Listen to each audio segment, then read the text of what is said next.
Despite her limited screen time, Ymir Fritz is one of the most important characters in Attack on Titan.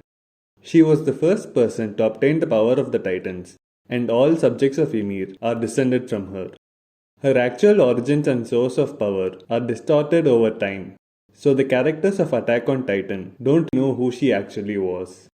So let's go through the life of Ymir to understand who she really was, and also try to come up with some theories on Ymir and the founding Titan. Ymir was born in a small village without any Titan powers. She was just a normal girl and lived a peaceful life until one day when her village was raided by the tribe of Eldia. Ymir's parents were killed during the raid and she was captured along with the other remaining survivors. Ymir had her tongue cut and she was forced to become a slave of the Eldian tribe, just like all the other captives. And yet, despite all this, she was a kind person. One day, Ymir frees a pig belonging to the Eldian tribe. Upon finding out about this, Fritz, the chief of the tribe, summons all the slaves and demands to know who freed the pig. He threatens to take a knife from all the slaves if nobody confesses. Obviously, none of the slaves wanted to lose an eye, so they put the blame on Ymir, probably because they already knew she was a kind person and suspected that she must have been the only one who would have dared to free the pig. After looking around at the people blaming her, Ymir kneels down in front of Fritz and takes the blame. Fritz tells her that she is free and lets her run away, after which he orders his men to hunt her down and kill her. Ymir runs through a forest with an arrow lodged in her shoulder, and the hunters send one more arrow that hits her left leg, causing her to stumble and fall to the ground. She notices a giant tree with a hole at the base of its stem. With the hunters still on her tail, Ymir goes inside the tree to hide from them, but she slips and falls into a hole and ends up in a pool of water. She loses her breath and starts to drown. However, a creature in the water swims up to Ymir, makes contact with her, and attaches itself to her spine. This turns Ymir into the first Titan, and she emerges in her full Titan form, towering over the forest. Ymir's founding Titan is the only Titan of a shifter from the entire series that has only a skull without any flesh, and it has massive ribs protruding from the sides. Ymir would have also been the only shifter with the founding Titan to not be able to use the founding Titan's powers of memory erasure and Titan creation, as there are no subjects of Ymir for her to use those powers on, at least until the birth of her daughters. However, she would have had the power of the other 8 of the 9 Titans as well, but there is no record or scene of her using any of them. Anyway, back to the story. Even after obtaining godlike powers, Ymir goes back to serve the tribe of Eldia as a slave, and Fritz uses her for his own gain. Ymir helps the Eldians with development by building roads and bridges, and fights in their wars, destroying their enemies, including the powerful nation of Marley. For her contributions, Fritz gives her what he considers a reward, which is to bear his children. But it is probably more of an attempt to pass down the power of the Titans to the next generation and ensure his descendants and the Eldians continue to remain more powerful than the other tribes and nations.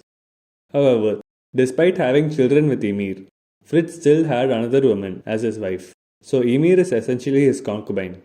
The real reason Ymir obeys Fritz is because she loves him, and while that definitely is messed up, the era that Ymir lived in was truly cruel, so it is possible for abnormal things to appear normal to her. Frida Reis, who possessed the founding Titan and possibly also had access to Ymir's memories, said that Ymir was a kind girl who lived to help others and be loved by everyone, which could mean that Ymir wanted to be loved by others, which can be seen when she looks longingly at Fritz and his wife during their wedding. Ymir's life also changes drastically after she obtains the power of the Titans. She is sheltered, clothed, well-fed, given attention, and possibly respected by the people around her. So while King Fritz does treat her horribly, Ymir's life is still much better than what it had been before. So she probably feels a sense of gratitude toward him, and that is what her love is probably based on. Moving on. With the unstoppable power of Ymir's Titan, Eldia crushes its enemies and quickly rises to become a rich and powerful empire. Over the years, Ymir has 3 daughters with King Fritz, and their names, Maria, Rose, and Sheena, are the same as the 3 walls of the island of Paradis. 13 years after Ymir had obtained the power of the Titans, On one day, a rogue soldier attempts to assassinate King Fritz with a spear, but Ymir shields him with her own body. The spear pierces her chest and Ymir falls to the ground. In her final moments, Fritz only demeans her and calls her his slave. While the spear may have pierced Ymir's heart, it could have still been possible for her to heal herself with her Titan powers. But considering the cruel words of Fritz, Ymir probably lost the will to live, which is essential for Titan shifters to heal themselves after being injured. After Ymir's death, Fritz becomes desperate to hold on to the power of the Titans. So he cuts down and forcibly feeds Ymir's body to her three daughters, hoping that they would inherit the power of the Titans that Ymir once possessed. On the other hand, Ymir's soul is taken to a different dimension, one which looks like a desert.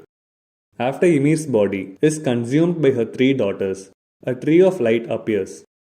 It has three branches, which represents Ymir and her connection to her three daughters, who are the only subjects of Ymir at this point in time. Before he dies, Fritz asks his daughters to bear children and pass down the power of the Titans from one generation to the next, to make sure that the Eldian Empire continues to possess Titans and remain the dominant power on the continent. The numerous branches of the tree show that Ymir's daughters and their descendants make sure to follow through on this wish. We also see the other 8 of the 9 Titans and find out that Ymir is the one who created every single Titan throughout history.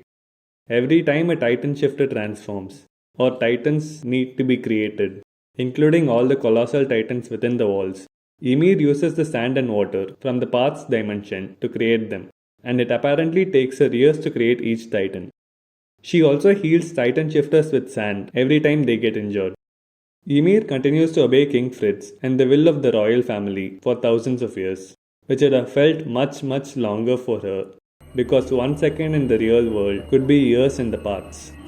However, while Ymir continues to obey the royal family out of her love for King Fritz, there is a suppressed part of her that does not want to. Because Ymir died 13 years after she obtained the power of the Titans, all other Titan shifters are cursed to die within 13 years after gaining their powers. Ymir's descendants are capable of being turned into pure Titans, and they are called the Subjects of Ymir. Over the centuries of the rule of the Eldian Empire, Ymir's descendants force people from other races to bear their children, so that they can create more pure Titans to fight and conquer other nations when required. As time goes on, Ymir's story becomes more distorted, and almost 2000 years later, the Marleyans believe that she received her powers by making a deal with the devil of all earth. They also believe that the 9 Titans were created when Ymir's soul split into 9 parts after her death. On the other hand, the Eldian restorationists believe that Ymir was a god-given miracle who only ever helped humans, with some Eldians even worshipping her as a goddess. Others, including Eren Kruger, believed Ymir obtained her powers from the source of all living matter. In the book that Frida Rice shows Historia, Ymir is called Krista, and she is considered to be a kind girl. In the war for Paradis, Zeke wakes up in the paths after suffering a near-fatal injury from Levi's thunder spear and recalls Ymir putting his body back together. Later, after Eren and Zeke make contact and go to the paths, Ymir appears and walks toward them. Eren then betrays Zeke and asks Ymir to lend him her power. But since Ymir is still obedient to the wishes of the royal family, she ignores him and follows Zeke's order to restrain Eren with chains. When Zeke orders Ymir to sterilize all subjects of Ymir, she goes to execute the order, but Eren stops her. He makes contact with her and learns about her story. He then embraces and humanizes her, assuring her that she is not a monster or a god, but just a person. He also tells her that she does not have to bow to anyone, and is free to choose what she wants to do. Eren then asks Ymir to help him, instead of ordering her, in contrast to Zeke, who repeatedly orders her to obey his command. Eren speculates and wonders out loud if Ymir had been waiting for almost 2000 years for someone to tell her that it is okay for her to not suffer anymore, and if she had used the powers of the founding and attack titans to lead him to her.